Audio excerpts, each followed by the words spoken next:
Okay, good afternoon and Shabbat Shalom, everyone. Today we're going to pick up in our study of John, one we have just discussed. We've just started, and we're still in the first chapter of John.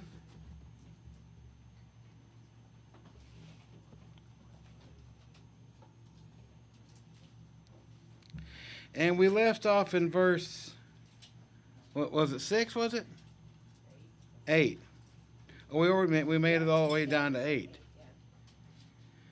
We already made it up. Well, 2 studies, we've covered 8 verses.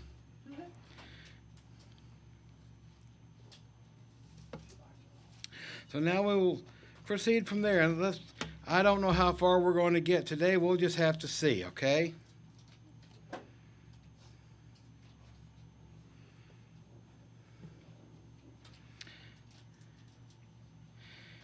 I'm going to read a few verses and then we'll just see.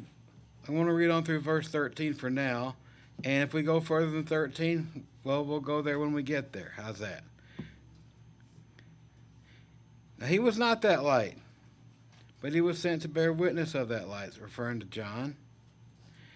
And that's the true light, which gives light to every man coming into the world.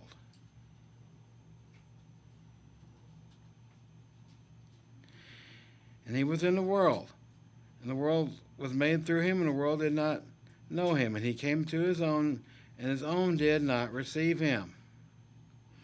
But as many as received him, to them he gave the right to become children of Elohim, to those who believe in his name. And those who were born not of blood, nor the will of the flesh, nor the will of man, but of Yahweh. Okay, before I go on with anything, does anyone have any thought or question or comment they'd care to share about this short little passage we've read thus far? Yes, Tom, I figured you would.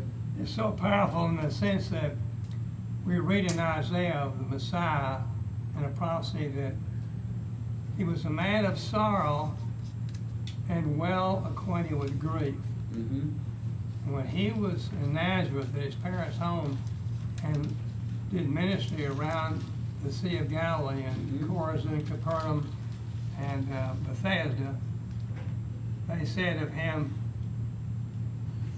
"Isn't this the carpenter's son?" Or some people render it the gardener's son, because pre-incarnate Messiah planted a garden there at Eden. And so he said, a prophet is not without honor except in his own country, his own city, and even his own household.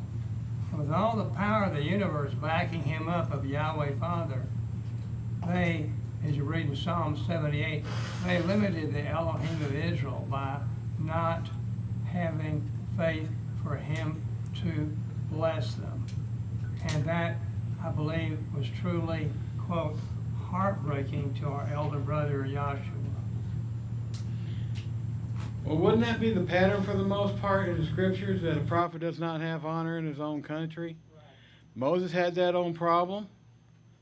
Goes all the way back to Moses, doesn't it? How many times did they down the way here that was another situation that Moses encountered. How many times did they grumble against him? How many times, in spite of all they'd seen, all the plagues on Egypt, the deliverance out of Egypt, the destruction of the Egyptian army, the crossing of the Red Sea, times that Yahweh had provided food and water for them when theirs had run out. Moses ran into that problem time and again until he finally Yahweh decided he'd had enough of their rebellion and their grumbling and their disbelief, and that generation was not going to enter the land. He was going to give it to their children who came after them.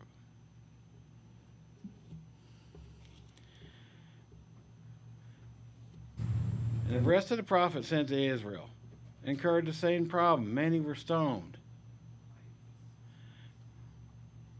executed in one manner or another, mistreated severely. Their messages were rejected. But somehow we recall, reading in Exodus during the time of the plagues, the Egyptians feared Moses. even though on the outside feared him. When Jeremiah was rescued from the pit, the Babylonians recognized him for the who and what he was. They drew him out of that pit, they cleaned him up, and we'll read about that later. Not today, but in another ongoing study. Curtis, Yes, David. were you going to go to Matthew 6:23? Yeah, actually, yes. Okay.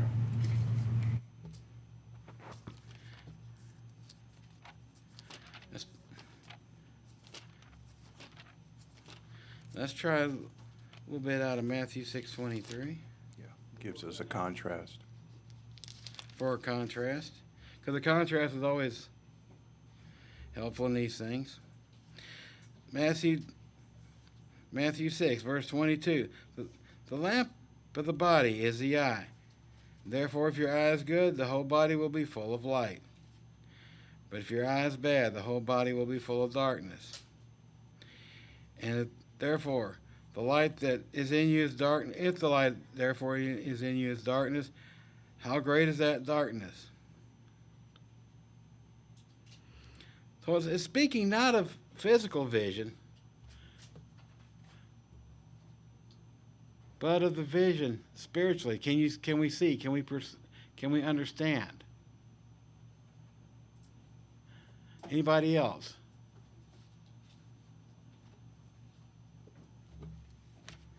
Because that reminds me of a verse, actually. If we want to keep our place in John.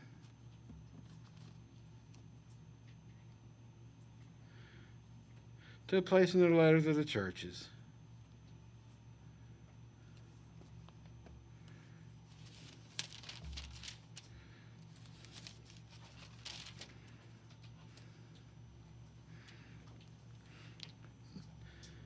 To the church of Laodicea, Revelation 2.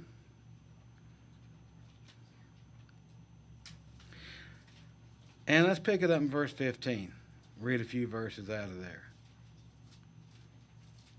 I know your works, that you are neither hot nor cold. How I wish that you were hot or cold. So then, because you are lukewarm and neither hot nor cold, or cold nor hot, I will vomit you out of my mouth. Because you say, well, I'm rich and I've become wealthy and I don't need anything. I have need of nothing. And yet do not know that you are wretched, miserable, blind, poor, and naked. Therefore I counsel from you to buy from me gold refined in the fire, that you might be rich, and garments that you might be clothed, and that the shame of your nakedness may not be revealed, and anoint your eyes with eye salve, that you might see.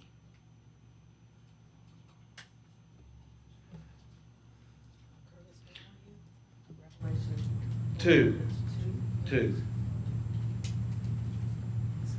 I just read a few verses from the church out of Laodicea.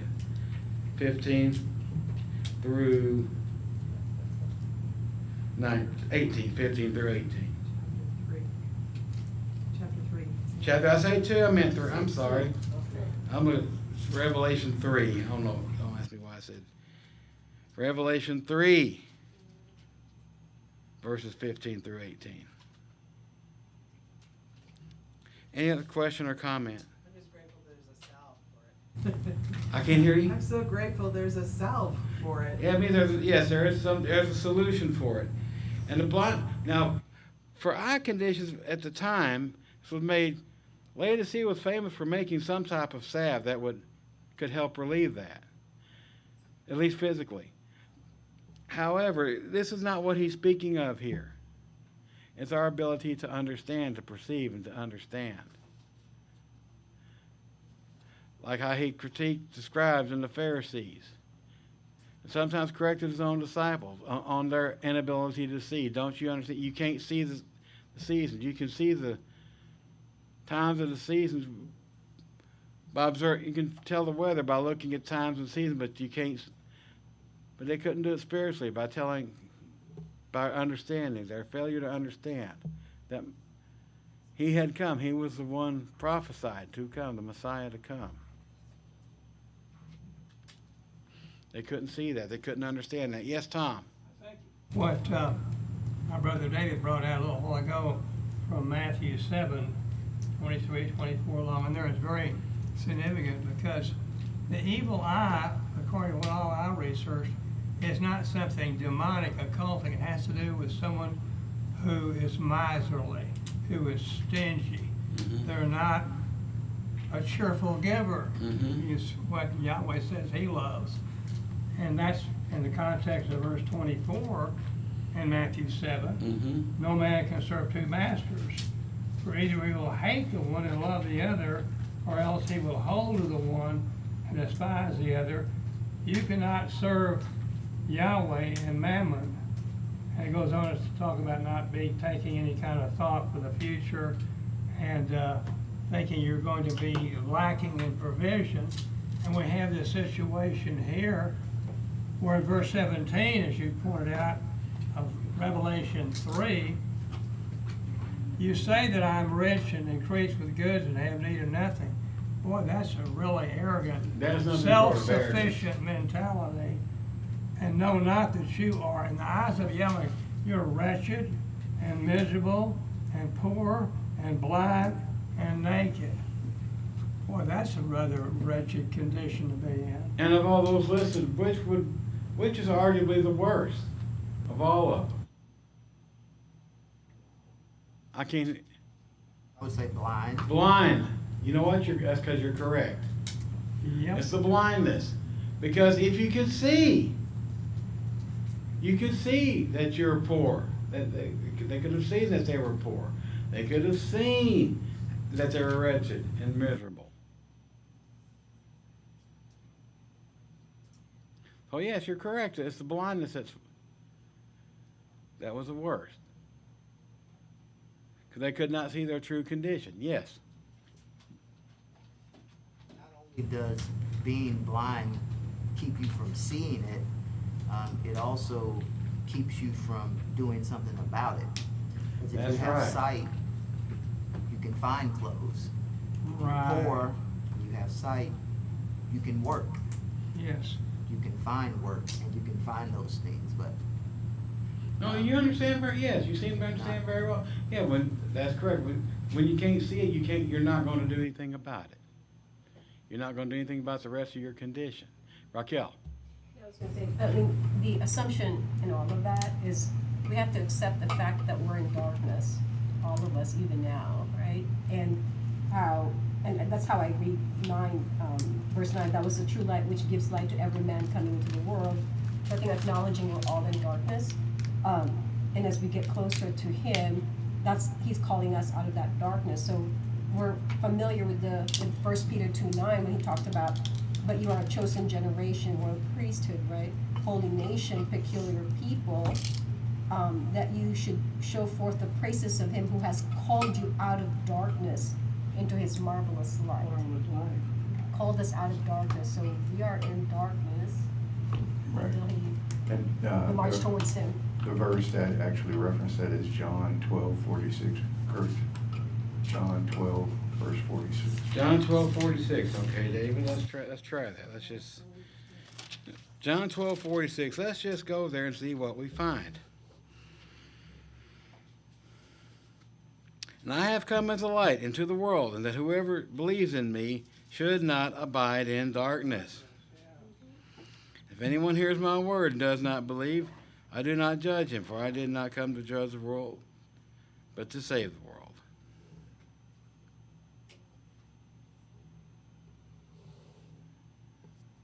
That's good.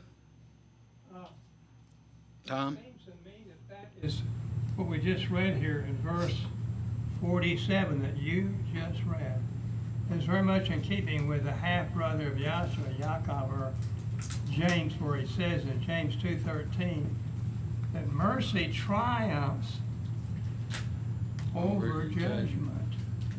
It seems to be they're knit together and mutually complement the truth of one another.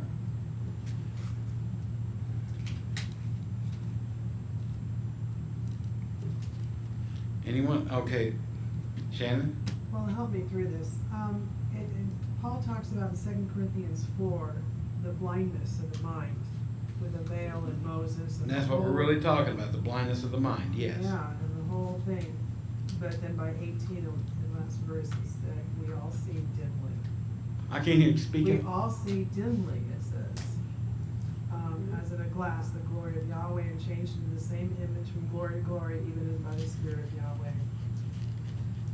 So, yeah, we're all in this darkness. We're all here. We haven't been perfected. We're not in His clear image yet. And as it stands, even of things that come in the future glory, we still can't see that clearly, can we? Not in the flesh we can't. That's going to be, it's only then will we be able to see Him as He is.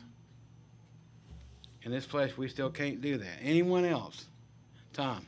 I think it's very wonderful to consider that in verse 48 of John 12, Messiah says, "The word that I have spoken, the same shall judge him in the last day."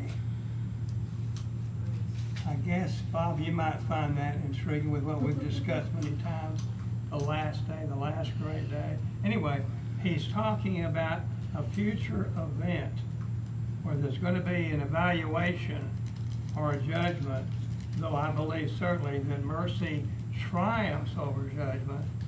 But they're speaking about rejection here, and there's one that judges him. The word that I've spoken is going to be, in effect, a judgment against those that in their blindness and their deafness, they can't even activate their lives because they're blind, as this brother was just saying. Excuse me. Curtis? Yes, David. Just to follow that up, if you could read 1 Thessalonians 5, 1 Thessalonians 5. verse 4 through 7. 1 Thessalonians 5, 4 through 7. As Tom talks about the last day, it's a different outcome for us. Actually, let me back up to verse 4 on that. But brethren, you are not in darkness, so that this day should not overtake you as a thief, for you are all sons of the light and sons of the day. We are not of the night, nor of darkness. Therefore, let us not sleep as others do, but let us keep watch and be sober. For those who sleep, sleep at night, and those who get drunk are drunk at night. But let us who are of the day be sober, putting on the breastplate of faith and love, and the helmet as a hope of salvation.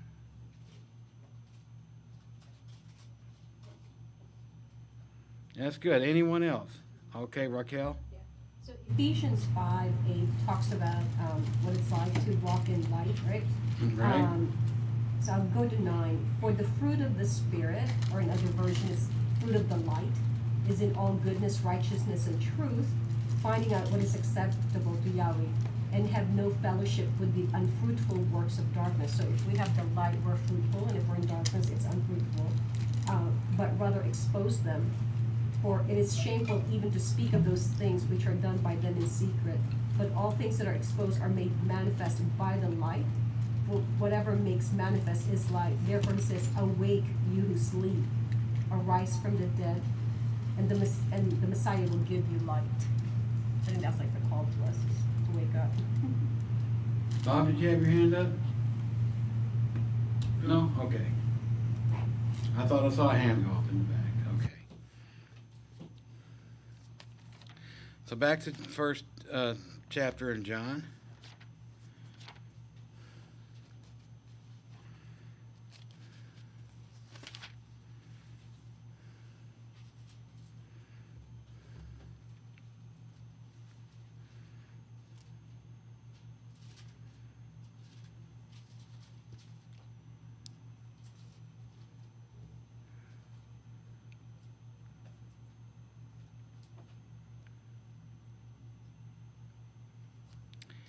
And that's the true light which, John was sent to bear witness of that light, which being Yahshua. And verse 9. Actually, hold your place there, because the reference to John the Baptist, how he might have been prophesied, as he had been prophesied, would have been Isaiah 9, verse 2 and 49:6.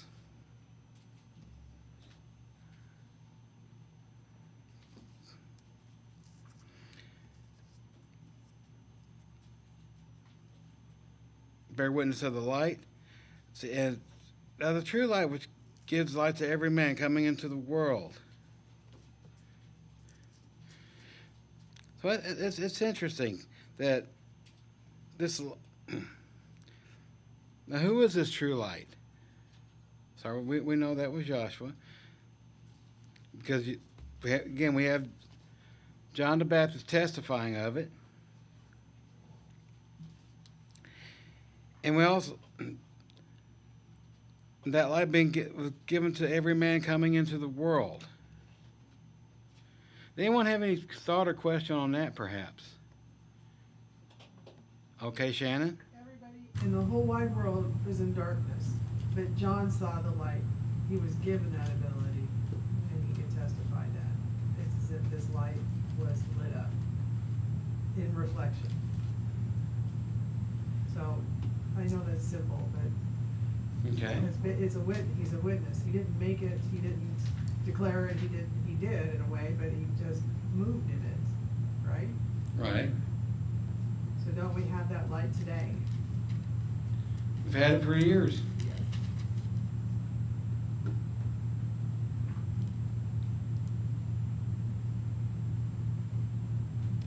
And he was in the world, and the world was made through him, and the world did not know him. I mean, he, the creator of all this, and still the people did not recognize their own creator, their own. Yes, Bob. And they still don't. It's confusing. It's extremely confusing to most people in the Christian realm as to who this man is. Who was he? People can't seem to comprehend that he was the creator, if you will. The Bible's full of it, but yet they can't seem to understand that he became flesh. He was not flesh to start with. He became flesh, and he went back to, you might say, after his physical death, he was resurrected and went back to his non-physical condition.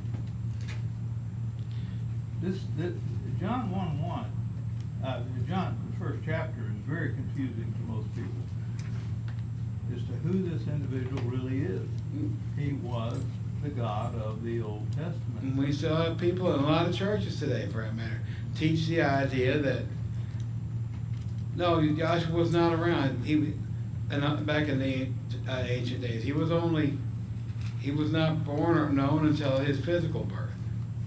It's very common teaching, but yet Scripture is so plain on this, particularly what we're reading here.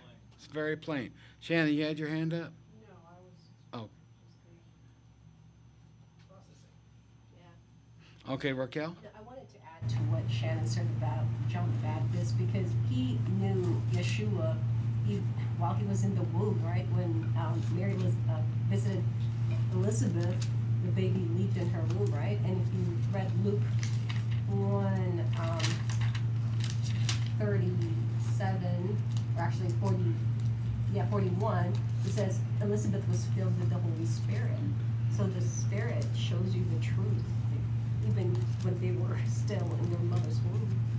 He knew who he was or who he is at that time.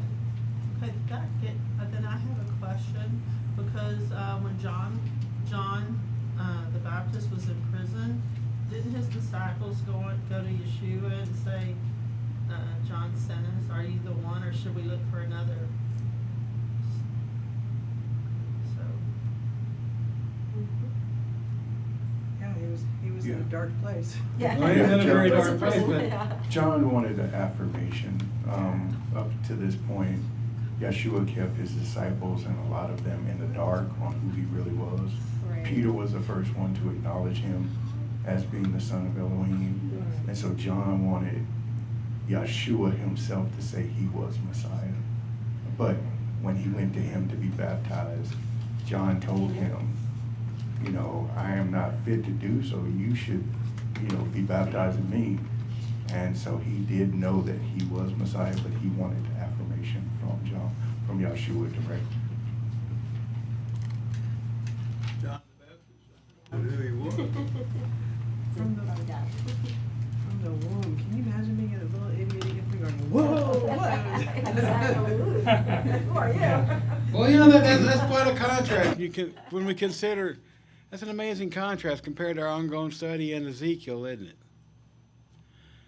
About when we covered, remember when we covered the house of Esau and how the boys fought in the womb?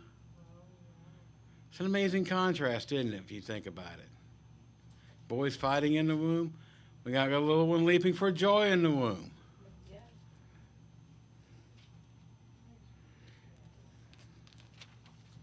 Yes. Oh, okay, Lucy, I'm sorry, I didn't see It's you. right over here. I was gonna wait. It's just a question. Was Johanan the only witness of this light? I can't hear you, Lucy. Was Was Johanan yeah. the only witness of this light?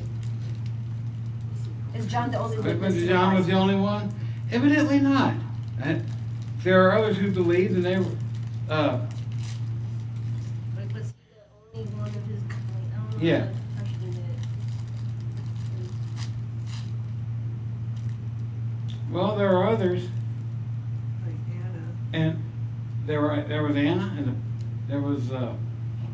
and there was the father of John the Baptist, the prophecy he made when after his son was born and his mouth was loosed. And there was a brief count in the scriptures. I can't remember what it's called, so somebody help me out here. But where others, there was a group of men, and they said, "Yeah, as master, look, those men are prophesying, but they're not of us. Stop them, forbid them." And he said, "No." And what did Joshua tell him? No, he wasn't going to do it, because he who was not against us was with us. Tom? It goes on to point out that there are other sheep, not them, which are going to be factored in his plan. That's right. There were other sheep. Other flocks. He said, I have other sheep in this flock that you know nothing about. Exactly, thank you. So no, evidently he was not the only one. But he was the one that was prophesied to. But evidently there were others. Just like in the time of Moses. Some complained about Moses, about men in the camp prophesying. What did Moses say? I wish you were all prophets. I wish you all were. And there was a company of prophets in the time of Samuel. Not Samuel. Yes, in the days of Samuel, King Saul. And King Saul came in their midst, and even he prophesied amongst them. But yet after that, he still didn't. He just never saw the light. Yes, Tom. I was this fellowship some years ago from a former organization that some of us here know about or were involved with it, because I asked a minister, I said, what about what it says there of Eldad and Medad? And they were still prophesying in the camp. And here Joshua comes to Moshe, and Moses said, are you jealous, as you just quoted, for my name's sake? Would to Elohim that they would, A-double-L, all, not the laundry detergent, but all prophesy. And I asked him that, and he said, that kind of talk, brother, is going to get you into trouble with our pastor general.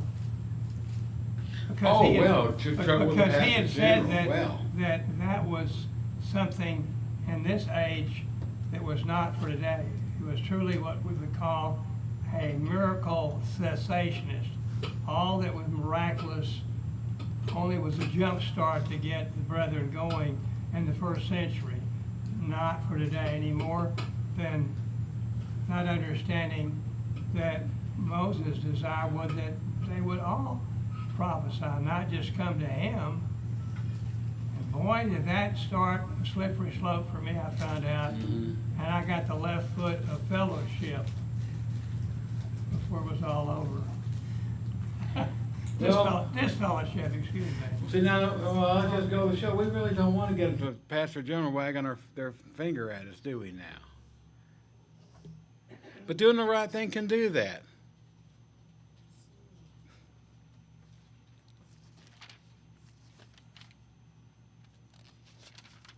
Anyone else? Any thoughts? Any questions?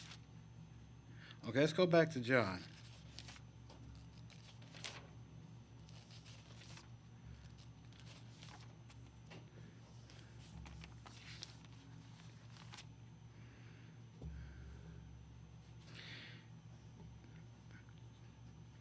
In terms, he was in the world, and the world was made through him, and the world did not know him. I'll just refer you to what David said in his first study. He covered all that quite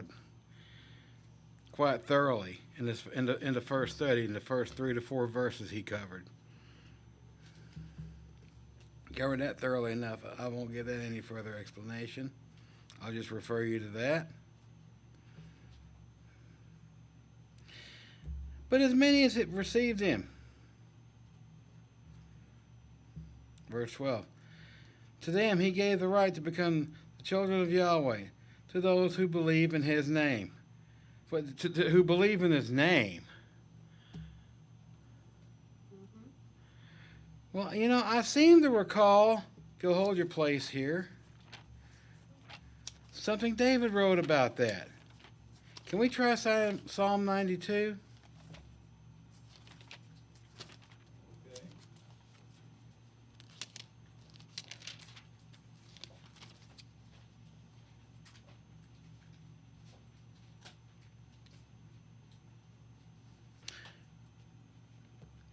Excuse me, Psalm 91. I don't know why I said that. It's Psalm 91.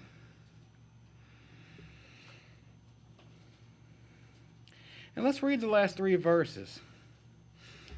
Let's look at the last 3 verses. Because he has set his love upon me, therefore I will deliver him, and I will set him on high. Because why? Here we got this written again.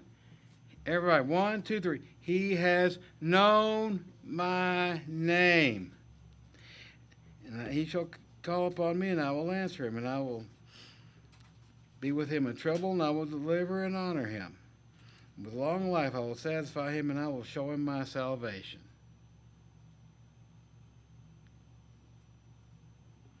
Shows the value that he puts on his name, doesn't he? Yes, Raquel. We've talked about, and I think Robert did a whole study about it's not just his literal name, right? Whether it's Yeshua, Yahweh, because prayers were answered before we discovered the Hebrew name. But what I love about this verse in 12 is really stressing who believe in his name. It's the faith in his name. It's our faith in his name that, prayers are answered, miracles happen, That's right. and all of that. And our faith in his authority.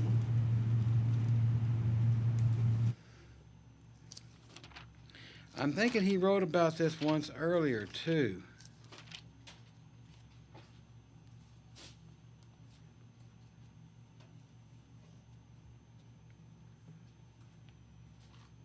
Let's try Psalm 9:10. Psalm 9:10.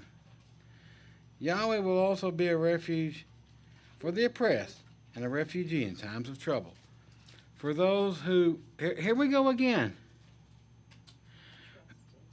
Those who know your name will put their trust in you. Everybody repeat it, help me out here. For those who know your name, put their trust in you. For you, Yahweh, have not forsaken those who seek you.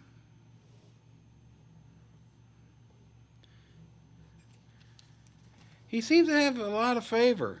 The Father seems to have great favor on those who know and honor his name. And to think anything differently is contrary to the nature of a being who says, I don't change. I never change. I'm the same yesterday, today, and always. Oh, and by the way, I don't change. So if he did it back in the times of David, and any other time we read in the Old Testament, he did, the same would apply. Wouldn't the same apply during the times we see the writing of the New Testament, contrary to what some churches might teach? And wouldn't that apply today? Well, if he doesn't change, if he felt his name that way about his name way back then, the time of David, Moses, and all the patriarchs, if he says, I don't change, I think we can reasonably ascertain that yes, that would apply today. Any? The Lord is not a name. Oh, details, Bob. Pretty simple. Yeah, and that's the problem. It seems that simple. It's that simple, and it's not complicated enough for people, Bob. We have this amazing way that we think we have to make things complicated. Anyone else? Okay, Tom? Perhaps someone can help me with the condition that people had that were exorcists that went out casting out spirits. And when they attempted that, Luke writes in the book of Acts, and I'm trying to find it here, not to slow things up. The unclean spirit said, this and that we know, but questioning who they were and what name were they speaking. And they, from one man's demonic strength, I hate to think what his adrenal glands were like later. I've read about people who were given tremendous strength, even women pulling the bumper up of a car, and documented cases with a child stuck. And they were all blooded and ran off by this one man who had this demonic strength, because they weren't speaking in the authority of the true name of the Messiah. And going about with their own DIY, do-it-yourself exorcisms. I think it's very significant what Luke writes about, warning us, if you don't go banding about things like they were, it could cause you a world of hurt.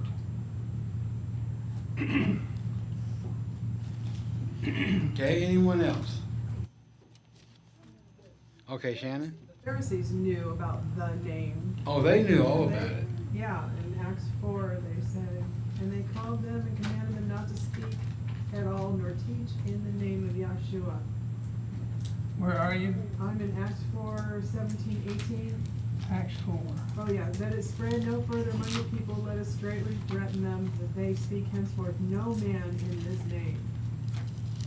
So that Good example. they understood in the name of something, the strength behind that.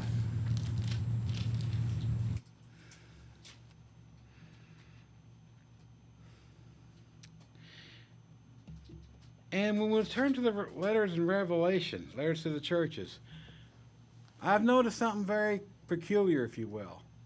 Something kind of peculiar. There's one church, there's only one of these churches that is, shall we say, commended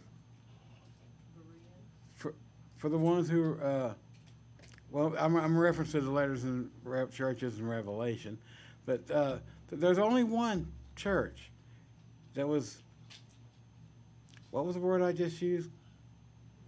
Commended. Thank you, Kathy. It was commended for their love of the name. And that's in Philadelphia.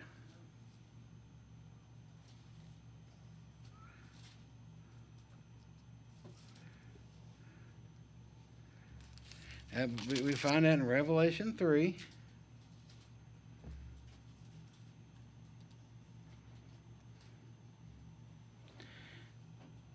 Let's read verse 8.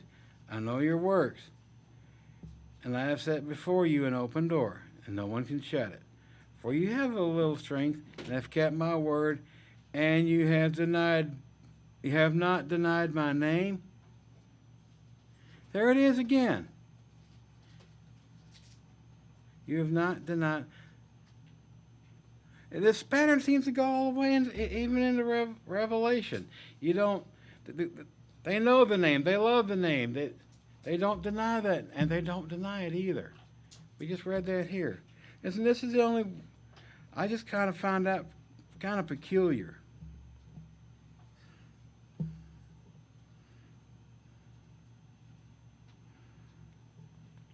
And how is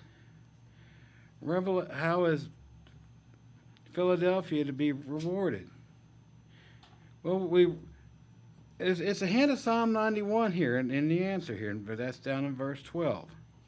He who overcomes, I will make him a pillar in the temple of my Elohim, and he shall go out no more. And I will write on him the name of, here it is again, the name of my Elohim, and the name of the city of my Elohim, the new Jerusalem that comes down out of heaven from my Elohim, and I will write on him my new name. I mean, look how many times did we just read of my name, my name, my name, my name, just in those 2 verses? I think it shows the value that the Father and the Son put on their names, because they are one, they are God, correct? Yes, Tom. I think it's very important to consider there's a backup system on those that even are using his name, because we read in Matthew 7. It's rather remarkable. Mm-hmm. Verse 21, Messiah Yahshua says in Matthew 7:21, not everyone that says unto me, Master, Master, shall enter into the kingdom of heaven, but he that does the will of my Father which is in heaven. Verse 22, many people who are cessationists that say, oh, well, this proves you there's no miracle through the day anyway.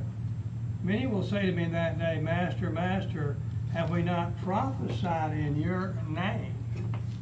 And in your name have cast out demons or devils, and in your name done many wonderful works. Messiah didn't say, that never happened. What's the rest of it? He says, then I'll profess unto them, I never knew you. Depart from me, you that work Torahlessness, literally lawlessness. So when you go over here to 1 John 2 and verse 4, it says, he that says I know him, knows him.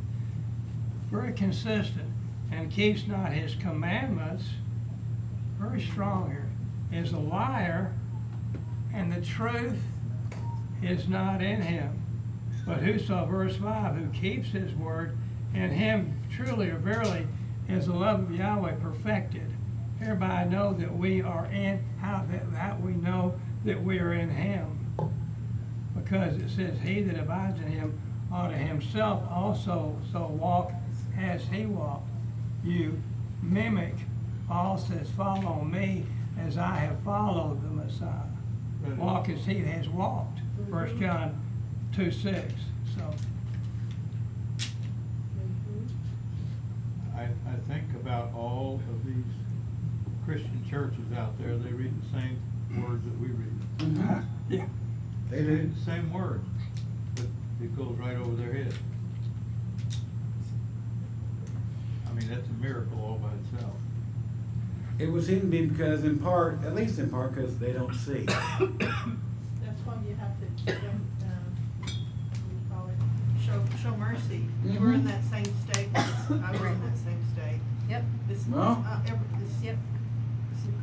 Awesome. It doesn't make you anyone better than another. That's right.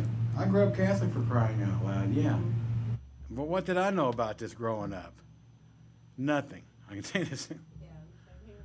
Okay, so there's three. So there's at least 3 of us. There's in here. Raquel. I was going to make a comment to the verse that Tom just mentioned. So it is important that Yahweh or Yeshua knows us, right? And that just not us doing all these things in his name, and what does knowing us mean? At the end of it, it's us being restored to the image and likeness of him, of Yeshua. So when Yahweh sees us, he sees Yeshua. Bottom line. That's Matthew 17. And there's a couple of verses here in John 17 that are relevant to the discussion here. John 17, verse 6. I have manifested your name. John 17, 6. I have manifested your name to the men whom you have given me out of the world. They were yours, and you gave them to me, and they have kept your word. Let's drop down to verse 26. And I have declared to them your name, and I will declare it, that the love which you have loved me may be in them, and I in them.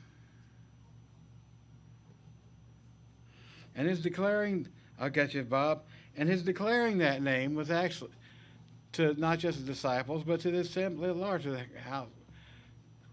It's prophesied in Psalm 22:22. Can we turn there, please?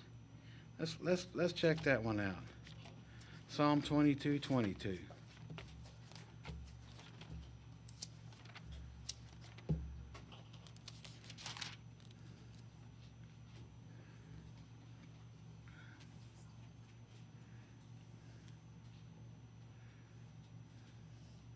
I will declare your name to my brethren, and in the midst of the assembly I will praise you. How plain is that? So several of us have come out of different churches that taught that and still teach that, that Joshua did not use the name.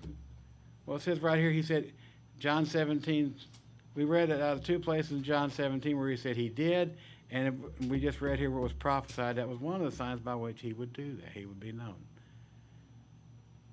That he would declare the name to his brethren. Bob, you had Well, a question or comment? I'm sitting here on my little phone here, and I looked up the phrase "holy name." Okay. Something real simple. All right. The name is set apart, and it shows up here 22 different times, all in the Old Testament. And yet, virtually most of the modern Bibles are still using the term "the Lord" in place of His name. I mean, it's if you really have to do your research. You really have to read. You have to read your Bible, but you have to understand what it says and why things were changed up. It's frustrating, really, quite. And especially if you go get in a conversation with somebody, and they just can't grasp it. But that's the way Yahweh's Spirit works. He opens your mind to some and does not to others. Okay, anyone else? Yes, Tom. Looking up Isaiah 6, but then I turned to where you had directed us and saw lost a place. I'm sorry. But in Isaiah 6, it talks about the Creator Himself. Just bear with me a moment. Takes responsibility for what people can or cannot activate His will in their lives. As you, brother, were pointing out earlier, not to harp on that, but here in Isaiah 6, it's tied in directly with the disciples. Asked the Messiah, good master, why do you speak to them in parables? And he says it is not given unto them, this people at large, to know the mysteries of the kingdom of heaven. But in them is fulfilled the prophecy. It's from Isaiah 6. Isaiah is up in the third heaven in vision. Right. And he sees the majestic beauty and kavod, glory of the Almighty. And he says, I'm a man of unclean lips, and a set apart messenger, angel, took a coal from the altar and touched his lips. And all this spiritual darkness lifted off of him. And he beheld the glory of the Almighty. And then he prophesies and says that the Creator himself will make people paradoxically, it's a paradox, to see and yet they don't see, to hear and yet they don't hear, lest at any time their eyes should be open and I should heal them. So apparently he's taking direct responsibility for what we read over in the book of Acts, where Luke talks about as many as Yahweh shall call. Many are called, but yet comparison few are chosen. So it's a remarkable phenomena that the Creator has a certain category at this point in his plan that are still deaf and blind spiritually. And it's not for their destruction, as I believe, and others I know believe. It is for ultimately their redemption in a future season when their eyes will be open and their ears will be unstopped, and they will understand the glory and the truth of who the Creator has been all along. I think you're onto something. Yeah, all along. Yes. I think what Tom is saying speaks just to the sovereignty of God, of the Most High. It speaks to His sovereignty and everything working out in His time. In John 12:39, it says, "This is why they were unable to believe, because Isaiah also said, He has blinded their eyes and hardened their hearts, All right, there you so go. that they would not see with their eyes or understand with Thank you, their brother. hearts Yes, and it's- turn, There it is. Yeah. and I would heal them." And it's it speaks to His sovereignty and His plan, and not our timing. That's And right. we want someone to come out of something, and it actually builds patience in us, and it builds our trust in the Most High, because we can't do it. We have to go to Him and pray and fast for that person or for whatever Right. we're trying to achieve. So, and also the young lady that was asking that if other people believed also. It says here, Isaiah said these things because he saw His glory and spoke about them. That's it. Nevertheless, many did believe in Him, even among the rulers, but because of the Pharisees, they did not confess Him, so that they would not be banned from the synagogue, for they loved human praise more than praise from God. So That's right. Right. they didn't confess those things, as Tom did, and got the boot. Well, It happens. and in terms of actually declaring His name, it can be a little difficult to parse out in the writings of the Gospels because of the reason Bob gave us earlier, that the changing of the name, how they changed it from Yahweh to, as many preachers say and Bible say today, the Lord. But however, we see the fruit of it in black and white, very plain, in the Gospels. Can we try Matthew 21?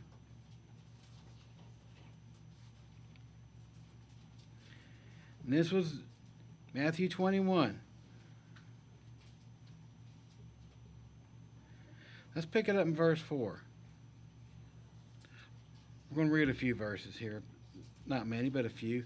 "And all this was done that it might be fulfilled which was spoken by the prophet, saying, Tell the daughter of Zion, Behold, your king is coming to you." This is when Joshua enters Jerusalem, right before the Passover. It says, "Behold, your king is coming to you, lowly, sitting on a donkey, a colt, the foal of a donkey. So Joshua's disciples did as Joshua commanded them. They brought the donkey and the colt and laid their clothes on them. And he set him upon them. And a very great multitude spread their clothes on the road, and others cut down branches from the trees, and he spread them down on the road. Then the multitudes, here we go. The multitudes who went before, and those who cried out, saying, Hosanna to the Son of David. Blessed is he who comes in the name of Yahweh. Blessed is he who comes in Yahweh. Hosanna in the highest. And when he had come to Jerusalem, all the city was moved, saying, Who's this? And the multitude said, Well, this is Joshua, the prophet from the Nazareth of Galilee. Let's try a parallel account, please. It's over in Luke 19.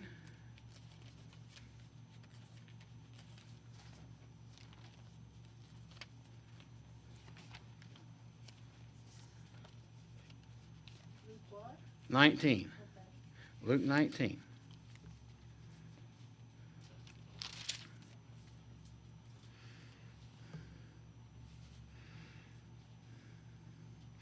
This one has a very interesting rendition to it.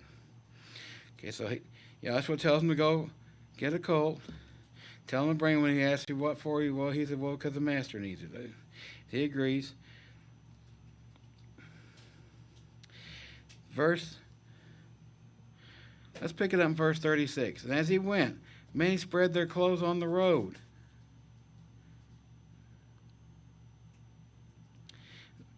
And then, as he was now drawing near the descent of the Mount of Olives, the whole multitude of the disciples began to rejoice and praise Yahweh with a loud voice for all the mighty works they had seen, saying, Blessed is the King who comes in, what name again?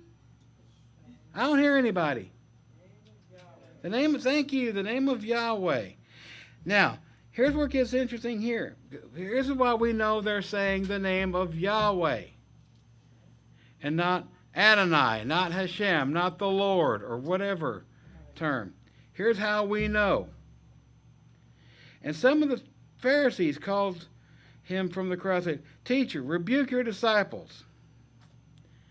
Why would he rebuke them? Tell them, because they're saying what is in their ears a dreaded four-letter word. YHWH, Yahweh. I'm in Luke 19. Right now I'm in verse 39.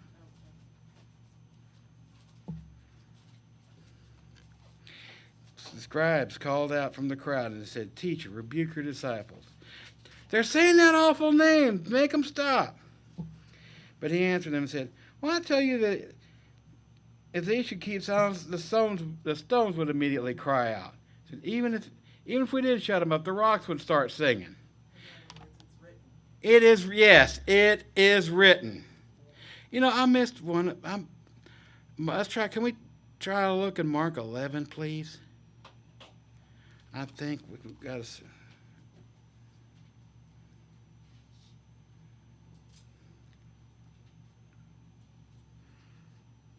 Yes, we got a parallel passage in Mark 11.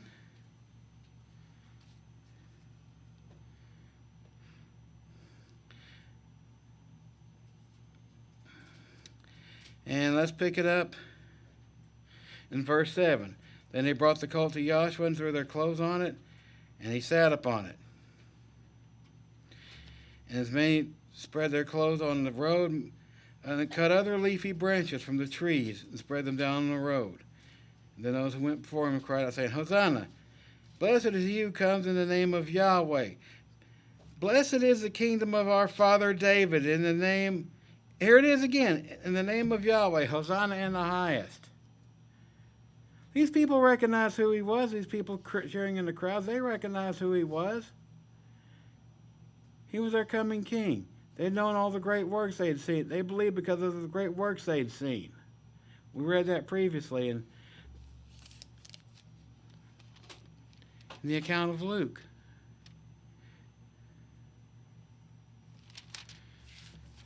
Let's try John 12.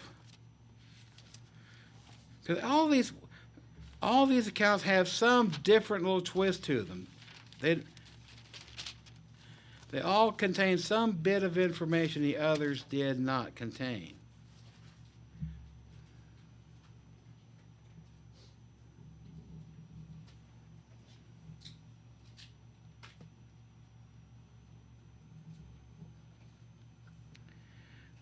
John 12. I did a little research. I put in. All right, Bob. I put in the Lord as a phrase Uh-huh. on my little e-sword thing. Oh, your eSword program, I figured. So that name has been modified or changed, let me count it, 794 times. And- 794 times in the Bible. No one knows his name. I just thought that was interesting. Okay.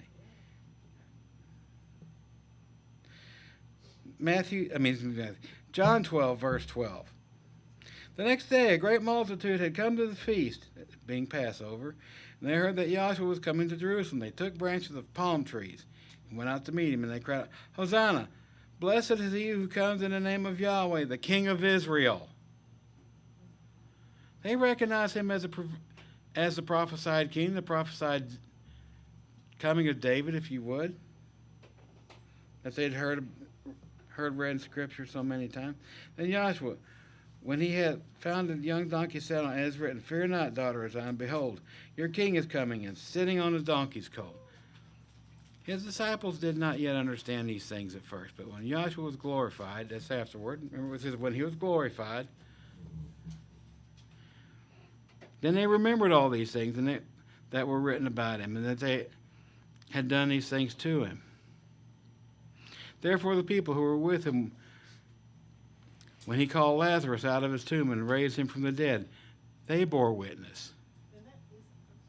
Go ahead. Isn't that kind of significant that the disciples were with them and they didn't understand? And they still didn't get it, that's right.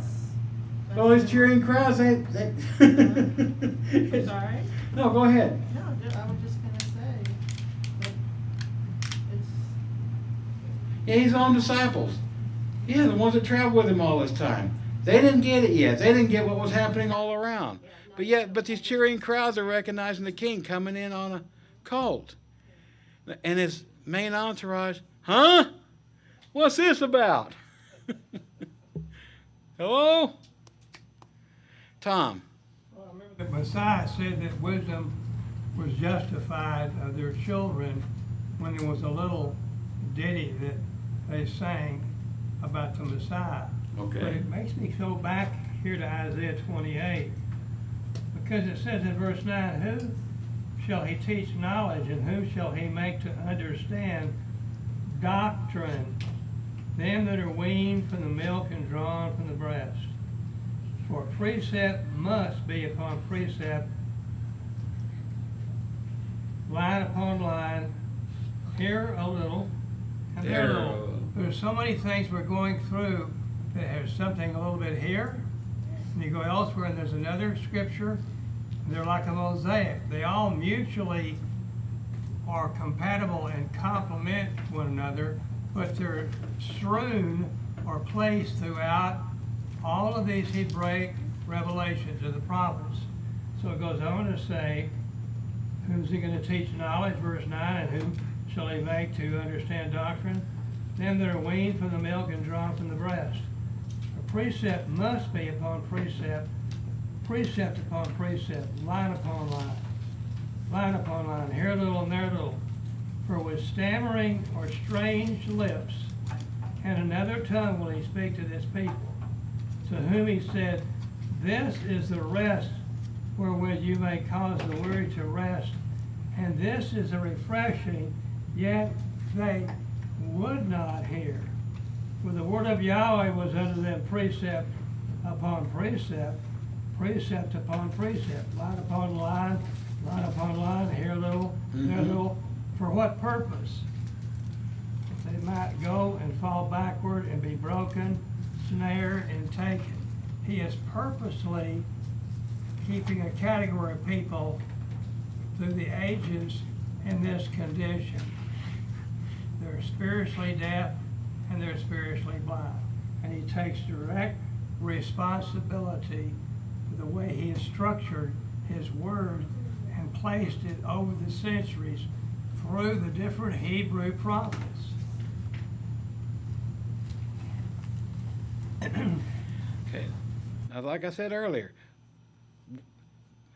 this discernment, this finding that how he declared the name in the New Testament, or the writings we call the New Testament, can be a little challenging sometimes because of the way they have changed the name. Because we know he did declare the name. We read it twice in John 17. We read how it was prophesied in Psalm 22:22. But here's one thing we can't get around. Nobody can get around. We see the fruit of it in all four Gospels. Mark 11, Matthew 21,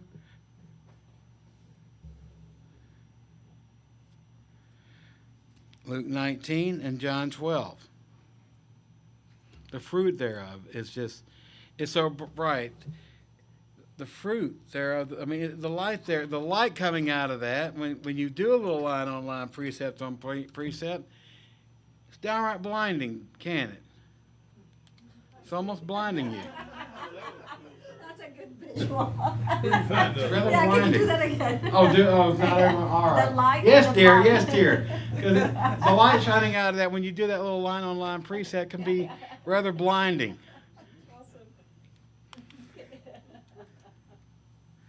Anybody else? Oh, yes, Raquel. So, we talked about light, right? We talked about darkness, and this gentleman over here talked about the sovereignty of Yah. And I start thinking about, the account of Saul, like in Acts 9, and how, in the road to Damascus, right? Light shone around him, and, basically he was blinded, right? Like physically blind, because he was spiritually blinded, and he was 3 days without sight, right? And what I love about it is he was persecuting the people of the way, right? The men and women who Yes, he were following was. the way.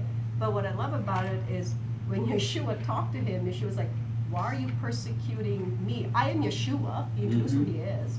Why are you persecuting me, right? He didn't say, "Why are you persecuting my followers," right? Like me. And then I just go back to the whole, because they are in the image and likeness of Yeshua at the end of the day. So I just like how the light, he was blinded and he became physically blind, and when the sight was restored, he was like spiritually awake and physically healed from his blindness. And the knowledge that he had. Oh, I know, yeah, exactly. And wisdom and education far beyond Yes. his people of his own age, and even those his elders. How much better understanding he had than his teachers.